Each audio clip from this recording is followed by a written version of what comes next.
मैं नहीं तो कौन बे।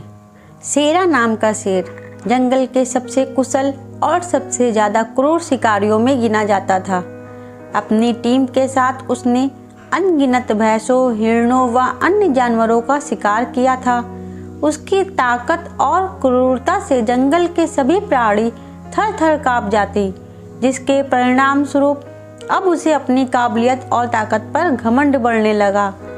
एक बार उसने अपनी टीम के साथियों से कहा, आज से जो भी शिकार होगा उस पर सबसे पहले मेरा हक होगा। मेरे खाने के बाद ही बचा कुचा तुम सभी आपस में बांटकर खा लेना। अपनी टीम के एक सदस्य शेरा के मुंह से ऐसी घमंड भरी बातें सुन सभी अचंभित थे। तभी उनमें से एक बुजुर्ग शेर ने कहा, शेरा तुम होश में तो हो? तुम्हें आज अचानक क्या हो गया? तुम ऐसी बातें क्यों कर रहे हो? शेरा बोला, मैं बिल्कुल होश में हूँ। क्या तुम सब ये नहीं जानते कि हम जितने भी शिकार करते हैं उसमें मेरा सबसे बड़ा योगदान होता है।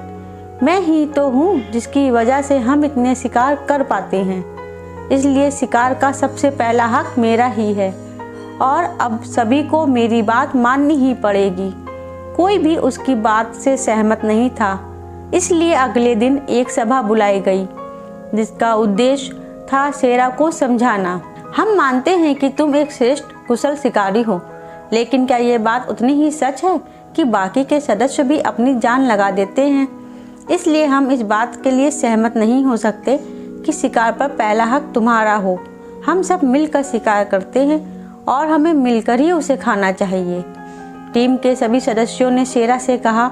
शेरा इस बात को सुन गुस्से से अपने ही घमंड में चूर होकर बोला, तुम सबकी मति मारी गई है जो मेरी बात को मानने से इनकार कर रहे हो।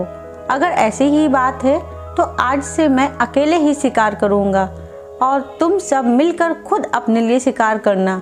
जब भूखे मरोगे तब मेरे पास गिड़गिड़ाते हुए मत आना।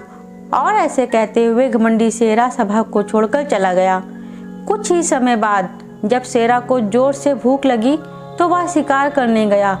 वो भैंसों के एक झुंड की तरफ दहाड़ते हुए बढ़ा, पर वो देखकर हैरान रह गया कि जो भैंसें उसे देखकर ही कांपने लगती थी, आज उसके आने पर जरा भी नहीं घबराएं, उल्टे एकजुट होकर उसी को मार मार कर दूर खदेड़ दिया।